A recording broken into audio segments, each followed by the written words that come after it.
If you talk to the average player or the average high elo player, they are most likely going to say the same thing. Support players are elo inflated. Now, if you don't know what elo inflated means, it basically means even if you don't improve at your role or your champion or how you play the game in general, you will still climb as long as you queue up support. Now, there are times where this is true, but there are also times where it's untrue. A big portion of to why players are elo inflated is roaming. When a support roams, the support itself, the player, doesn't risk a lot by roaming. They can just walk around and do whatever they want to do. Even if they get nothing out of it, they are not punished. These are what I like to call coin flip supports, where they roam so much, they walk around so much, they fight so much, and either it works or it doesn't. It only works because it creates a chaotic environment. Humans are creatures of habit. If we do something for 10 minutes of League of Legends and a support player just decides to roam around and just mess everything up, players aren't going to know how to react to that because it's unusual. This is what makes people have inflated MMR. That being said, by the end of this video, you're going to learn why you should roam and when you should roam. That way, when you do climb your ranks, you're not going to be considered someone who has inflated MMR, and you're also not going to lose the rank you gained because you didn't improve in the first place. Now, before we get into the nitty gritty, we want to ask ourselves, why do supports roam? I like to start at a basic level so we can build a nice solid foundation to make you a better player. So at that basic level of building a great foundation, there are 3 reasons a support is going to roam. So let's add this to our notes and ask ourselves, why roam as support? First reason is going to be because you want to be part of an objective. So whether it's Dragon, Rift Herald, Grubs, you want to be part of that objective so you can secure it for your team. The next reason on why supports want to roam is going to be to make a play. So you want to set up a gank with your jungler, or you want to go to top and do a gank for them, whatever. It doesn't really matter. You're going to make a play. You're going to make something happen to help progress the game and move it forward. Third reason on why supports want to roam is to assist. Let's just say your jungler is going to invade. Well, you're going to leave the lane to help the jungler so that way you can assist them with that play. Or let's just say your mid laner is about to get dove, so you want to go to the mid lane and help. Or maybe your jungler is getting invaded. You want to help them by assisting with that invade. So those 3 reasons right there are why supports mainly will roam around the map. Now, there are gray areas, but we want a basic solid foundation. That's the way that I like to coach. That's the way that I like to teach, because this is going to make sure that you're making as little mistakes as possible. And once you get better at the basics, you'll start to form your own gray area reasons for you to go roam. So now that we know why we roam, we have to ask the question, when do we roam? So as a support, there are 3 types of bot laners. You have the poke lane, you have the sustain lane, and then you have the kill lane, all right? Those are the 3 types of bot lanes that you're gonna run into. And the reason why we need to understand what type of lane that the enemy has is because this helps us understand the window of opportunity that we have to roam. So let's go ahead and make some examples here. So for the bot side for us, we're gonna just have some traditional AD carries. Let's just say we have an Aphelios, and the support is going to be, I don't know, Blitzcrank. I hate that combination. I really do hate when supports pick kill supports with like ADCs that can't kill. I'm just like, bro. All right, and then we're gonna say, let's just have Misfortune. And then let's just add, I don't know, Senna. Dude, that lane is toxic. Holy crap. Okay, so based off our notes, what type of laners are these? Well, Aphelios and Blitzcrank are technically a kill lane. But Aphelios can't kill anybody that Blitzcrank pulls because Aphelios is actually very weak. The enemy team, rightfully so, has a poke lane. So now that we understand the type of laners that we have, if I'm playing Blitzcrank and I'm like, oh, we can't get any kills because Aphelios is so weak, you know what? I'm just gonna roam around the map and do whatever I wanna do and make some chaos. Well, this basically means Aphelios is stuck in lane by himself under tower with Senna and with Misfortune. Now we understand that the Misfortune and Senna lane is a poke lane, right? If we're playing Blitzcrank, what is going through our head right now?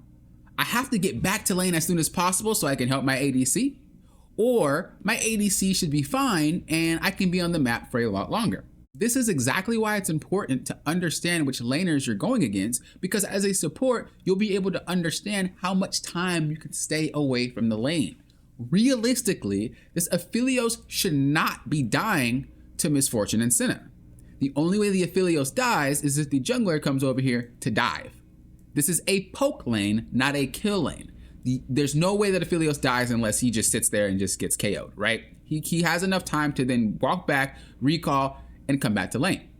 Yes, your tower is going to start taking damage, but Aphelios should never die. This is what gives you a lot of time to roam around the map and make plays. Now let's just say it was a different support, right? Let's just say it was a Nautilus support, right? So it's a similar situation, except this time it's Nautilus support.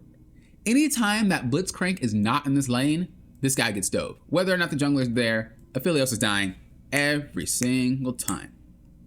Now you can see why this creates a coin flip roam type of support. The Blitzcrank doesn't understand that I was going into a poke lane. This is why I can roam around a lot, because Aphelios shouldn't die. It's impossible unless he's dove. Versus every time I leave this lane, Aphelios is dying. This is where you get that, oh, my ADC sucks, he should never be dead. That's not true. This is impossible to lane against. You're gonna die every single time.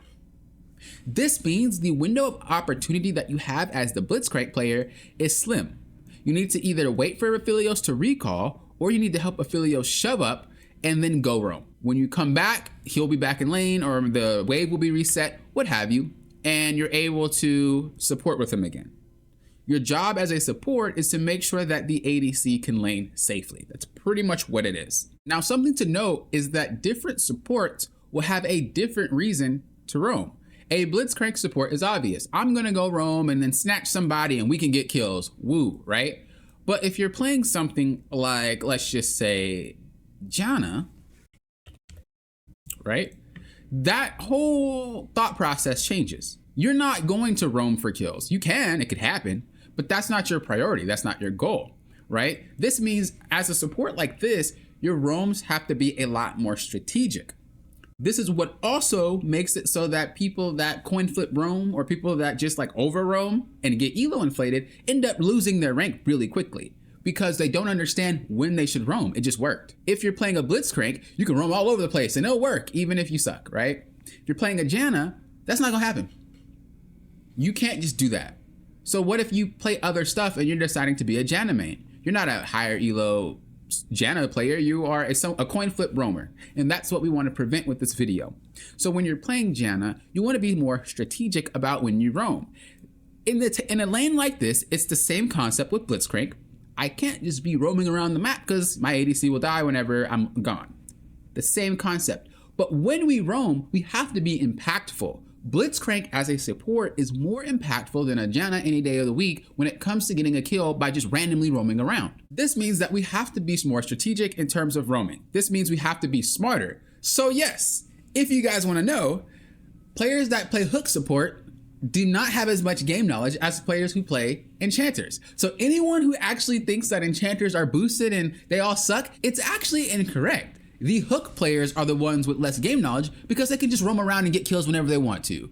If you're playing an enchanter, it's extremely hard to do that. This means that if you're an enchanter player, you actually have a lot more game knowledge than someone who plays a hook champion. Congratulations, you're a good player. That being said, we want to be more strategic about when we roam. We're not going to go look for and invade with our jungler if our jungler's not there. We're not going to go mid and force a play if our mid laner's not there, right? We have to be preemptively thinking about what's going to take place in the next few seconds. What I like to do, no matter which support I am, is when I recall, I like to walk down mid lane because this allows me to be part of any play that is going to happen. If something's going to happen top, I'm already in mid. If something happens mid, well, I'm already in mid. And then if I need to go back bot, well, then I'll go back bot, right? So this is one way that I like to be impactful as a support in general, doesn't matter which one, is if I just walk down mid, I can survey the whole map and see where I'm needed. The other reason why we roam, of course, is the objective, right? So this helps with like locating plays on the map, but walking down mid does not help with being ready for dragon or grubs or rift herald. This is where we're gonna have to be more strategic in that matter and think like, okay, if the grubs are spawning in 1 minute, so grubs spawn 1 minute, it takes 30 seconds to get from base to like the river, basically. So you can use that as like a thought cursor. So 30 seconds to recall and walk into river, wherever the objective is. So this means about when 1 minute hits, as a support, you're gonna either A, wanna force the lane into the tower so that way your ADC can recall, or B, preemptively tell your ADC to be careful. I don't type, I'll just ping them careful, careful, careful, and then I'll ping grubs so they know, hey, I'm going to grubs. Now you're only going to be gone for a little bit, right? So remember that scenario where it's like, okay, if I leave, my ADC just dies. That's absolutely true. But if you were to help to shove the wave, they recall or they're back here, right? If the wave is frozen here and you have to leave, well, Aphelios is not going to walk up. He shouldn't walk up. And in that case, he doesn't die anyway. So in both those scenarios of either they freeze it at their tower or you help them shove, Aphelios is safe. But remember, you have a window. So you need to recall or just walk up there if you really want to and help them with it. Boom, boom, we got it. Go back to lane. You're gone for less than a minute, if that, and then you're back in lane. And we go back to playing the game in terms of what we need to do. Objectives, make a play, or assist. It's that simple when you break it down to how to play support. But again, the roam timer is what makes a support more effective and deadly. If you're not following these timers, if you're not understanding that my ADC will get dove in certain situations and you just start walking around anyway, you're going to lose a lot more games than you win. Now, I do want to cover one more point. Let's just say our ADC is Smolder. If our ADC is Smolder, this actually allows for us to have a bigger window of roam time. Why is that? ADC champions that can escape danger will need the support less. Smolder can get caught and still get away. Now, obviously, if he decides to fly while getting cooked at the same time, he's screwed. But Smolder can most certainly walk up, CS, and just fly away. Easily. And so this allows for your window timer to be bigger because you have an ADC that knows how to survive. This isn't an ADC that's smarter than your last ADC or something like that. It's the champion. It doesn't get caught. And so I don't really want to go through the entire list of like ADCs that are safe, but Smolder, Kai'Sa, Ezreal, like these are champions that are known to play safe, right? It's not just what laners they have, it's what ADC you have. Are they prone to like getting caught repeatedly like Aphelios, Varus, Jinx, or are they safer players like Ezreal, Smolder, things like that that aren't going to get caught, that know not to walk up? Right? Again, it's not a smart thing. It's just the champion's design is allowing them to be a little bit more risky and then get away should they be in trouble. Let's add actually something else. What determines your roam window timer?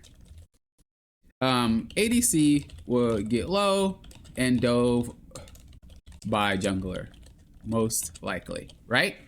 If it's sustain, we'll say that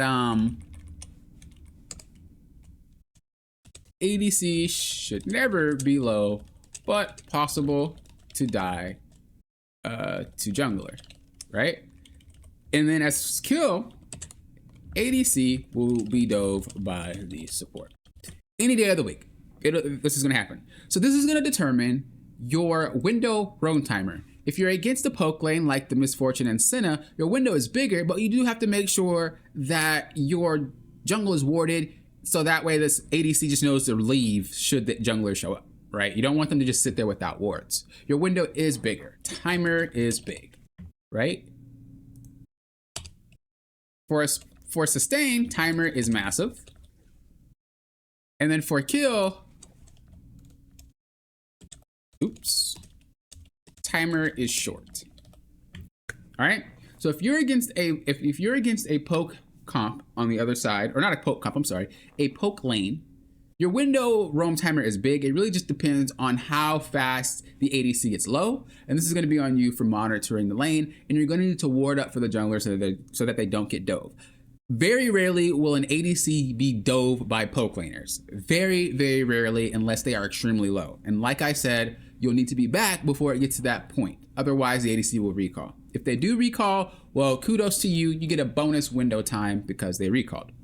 Sustain. You could be gone forever. There's not really a time where your ADC should just be dead because it takes a lot from a sustain lane. So when we say sustain, we're going to say something like Misfortune and Karma.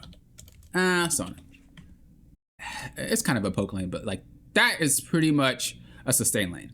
They'll get low they'll get poked, but it's not going to be at a rate of a misfortune and Senna, right? It's not going to be at a rate of karma, a rate of Zerath. It's not going to be that quick, which means you do have a lot more time to be off the map. And then a kill, doesn't matter how high the HP is, unless your ADC is doing well and are fed, or playing a champion that's very hard to dive, you're most likely going to need to be back in that lane as soon as possible. And the last thing that we think about is the ADC champions that can escape danger will need these support less. So as I said before, Smolder, Ezreal, like, are these champions ones that can stay safer for longer? Even versus a poke lane, and Ezreal most likely is not going to be that low, because then Ezreal could just sit back and just hit Qs, right? Smolder's kind of in a similar situation with that, especially once he gets a few of his stacks, he can like wave clear like a beast. Sustain wise, you know, like I said, safer champions, they're probably not going to get hurt, or self-sustaining champions. There's some ADCs that are very self-sustainable, like Draven.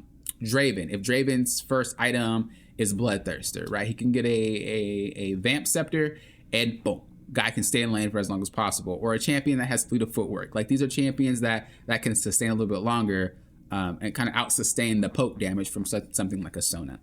And then you have the kill, where it's like, okay, if I get caught, I can get away. I'm playing Ezreal, I'm playing Smolder, I'm playing Kai'Sa. I can outplay these situations, and most likely if they try to dive me, they're probably gonna be dead. So for the most part, I'm not gonna get dove unless I'm low or the jungler shows up. So wrapping it up, we really wanna roam when we have a specific reason to roam. You do not just wanna walk around the map doing nothing, because you're gonna have either inflated MMR or your games are gonna be very, very coin flip. They're not going to be structured, and you're going to do a lot of weird stuff, and you're going to wonder why your games aren't going well and proper, and that's because you don't have structure. If you're going to roam, you need to roam for one of these reasons until you get better at roaming. The roam timer window should be based off what you're going against: poke, sustain, kill. And you also can factor in what type of ADC you have. Is it a very safe ADC, or is it one that's going to need you to baby them? A very safe ADC would be something like Ezreal. A very babied ADC is something like Zeri or Aphelios. These are people that really need the support in lane so they can survive long enough to actually do something. I hope this helped you. If you guys have any questions about roaming as a support, let me know down in the comments below. I'm also doing free reviews on my site. If you go to my site and scroll down, you can do a free review. The review is going to only be for you. It's not going to be posted on my YouTube for others to see. So it is a personal review just for you. And if you are still struggling and you feel like you still need help, book a coaching session at lawcoachblaker.com, and we will sit down together and I will help you through the struggles that you're having as a support. But with that being said, thank you guys for watching. I do appreciate it. And you know what I always say, think you guys are doing what? Approaching this like a coach.